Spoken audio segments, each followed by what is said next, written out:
Assalamualaikum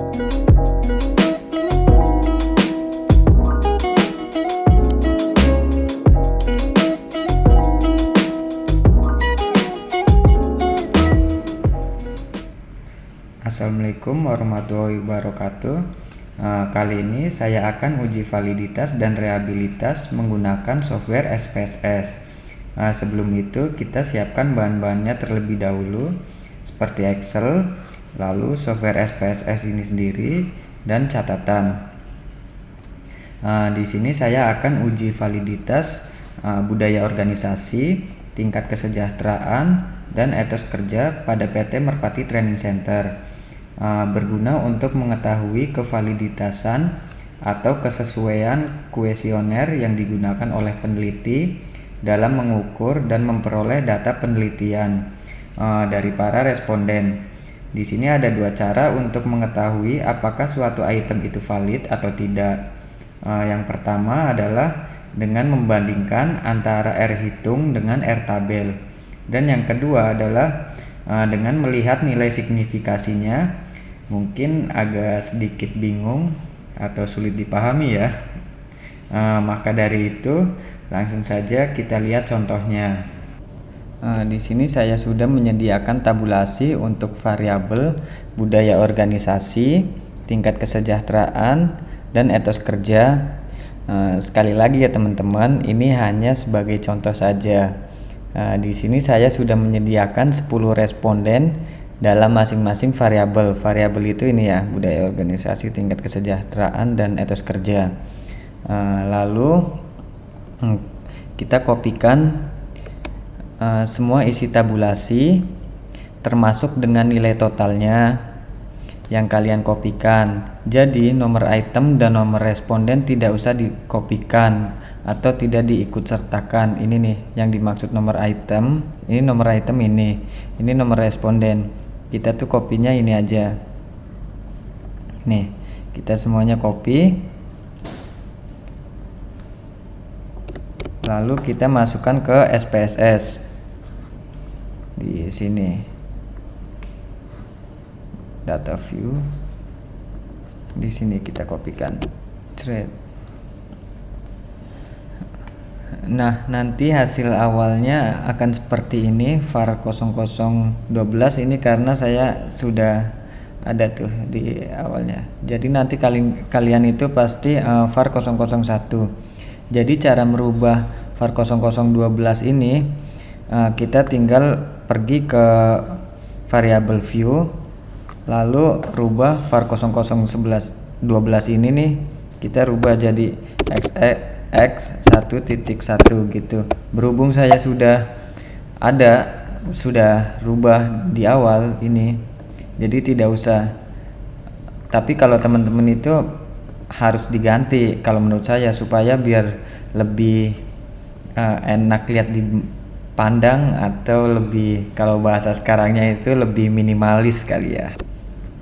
Lalu untuk merubah supaya tidak ada angka 0 di dua angka 0 ini nih di belakang koma, kita pergi lagi ke variable view, dan di kolom desimal ini di-nolkan saja, atau dengan caranya begini, atau bisa langsung kita hapus ganti 0 gini.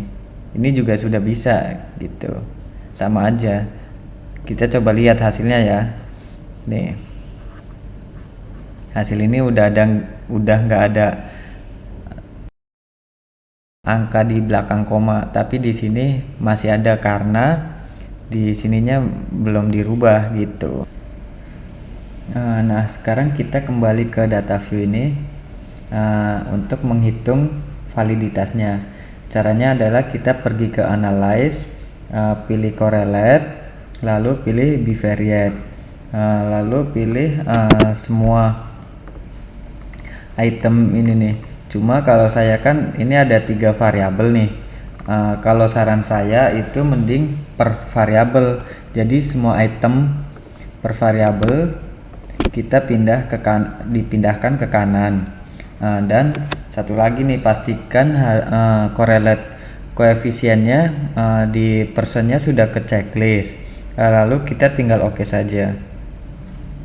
Nah, kemudian kita akan muncul output dokumen correlation, atau di sini kita bisa lihat valid atau tidaknya suatu item. Maksud dari X1.1, X1.2, X1.3 hingga seterusnya adalah ini merupakan item atau pernyataan-pernyataan yang kalian miliki. Nah, kemudian di sini ada percent correlation atau nilai korelasinya, atau kita bisa sebut dengan R hitung. Kemudian nilai signifikasi dan N. N ini adalah jumlah responden. Kemudian kita ke kolom yang paling ujung ini. Jadi untuk melihat suatu item itu valid atau tidak, cara yang pertama dengan membandingkan antara R hitung dengan R tabel. Kita tahu kan bahwa respondennya itu adalah 60 responden. Nah, sekarang kita cari R tabel untuk 60 responden. Dan kita lihat kembali R tabel di sini. Sudah ada 60 responden, ini adalah 0,2500. Di sini saya memilih yang 5%, makanya saya memakai 0,2500. Kemudian kita kembali ke SPSS. Sekarang kita lihat catatan kembali. Jika R hitung lebih dari R tabel, maka valid. Kita tahu kan bahwa 0,601 itu lebih dari 0,2500 ini. Otomatis item pertama kita ini valid menggunakan cara yang pertama. Nah, kemudian kita lihat lagi item yang kedua, yaitu 0,629. Itu pasti lebih dari 0,2500 kan. Nah, otomatis item yang kedua valid juga. Kemudian kita lihat lagi ke item nomor 3 ini.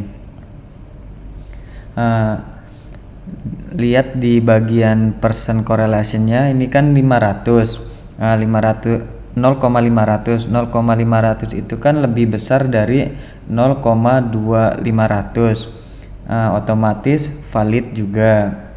Nah, kalian itu harus lihat satu-satu nilai korelasinya dari seluruh pernyataan ini yang kalian miliki. Nah, karena tadi kita memiliki 10 pernyataan per variabel dan satu total pernyataan dari setiap variabel, makanya kita harus lihat satu-satu apakah item itu valid atau tidak.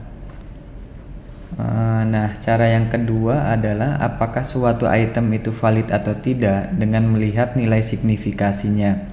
Jika nilai signifikasi kurang dari 0,05, maka valid. Jika lebih dari 0,05, maka tidak valid. Sekarang kita lihat item nomor 1. Ini 0,00, ini kurang dari 0,05, otomatis valid. Sekarang kita lihat nomor 2 nih, item 2, yaitu 0,00 juga, maka otomatis valid karena kurang dari 0,05. Nah, itulah cara yang kedua untuk melihat valid atau tidaknya suatu item dengan melihat nilai signifikasinya. Nah, kalau kalian punya banyak item, maka kalian harus lebih jeli di sini. Apakah item itu valid atau tidak. Kemudian kalian bisa simpan sebagai data pendukung kalian. Misalnya seperti ini, kalian itu memiliki item atau pernyataan yang banyak, mungkin 50 ke atas atau mungkin ratusan bahkan ribuan item pernyataan, dan kalian belum melakukan uji validitas sebelumnya. Nah, kalian di sini akhirnya harus cek satu-satu per item yang 50 ke atas atau ratusan bahkan ribuan, itu pun masih belum tentu valid. Tips dari saya adalah kalian bisa mencari validitas suatu item itu menggunakan Microsoft Office, yang lebih tepatnya di Excel terlebih dahulu, baru dimasukkan ke SPSS. Tujuannya adalah lebih mudah Kenapa jadi lebih mudah? Di Excel kita bisa memilih bagian mana yang valid atau tidak, kita seleksi. Kemudian kita pilih yang validnya saja. Nah, kemudian baru kita uji validitas ke SPSS seperti ini. Otomatis kita tidak perlu mengecek sampai sedetail dan sebanyak itu kan, puluhan atau ratusan bahkan ribuan, karena item kita memang sudah valid pas dicek di Excel yang tadi tuh sebelumnya kita buat sebelum kita masukin ke SPSS. Jadi kita hanya cukup melakukan satu kali uji coba data validitas sekali saja di SPSS. Nah, sekarang kita uji reliabilitas Cronbach Alpha, bertujuan untuk melihat apakah kuesioner memiliki konsistensi jika pengukuran dilakukan dengan kuesioner tersebut, dan dilakukan secara berulang-ulang dengan dasar pengambilan uji reliabilitas Cronbach Alpha. Menurut Wiratna Sujerweni, kuesioner dilakukan reliable jika nilai Cronbach Alpha-nya lebih dari 0,6. Nah, sekarang untuk lebih memahaminya, kita langsung ke uji reliabilitasnya saja. Kita gunakan data yang tadi yang sudah kita masukkan. Nah, ini kan sudah ada data yang sebelumnya, jadi kita gunakan data ini saja. Caranya adalah ke menu Analyze, lalu pilih Scale, lalu pilih Reliability Analyze. Kalian bisa lihat ini semua total item yang kita miliki ini nih.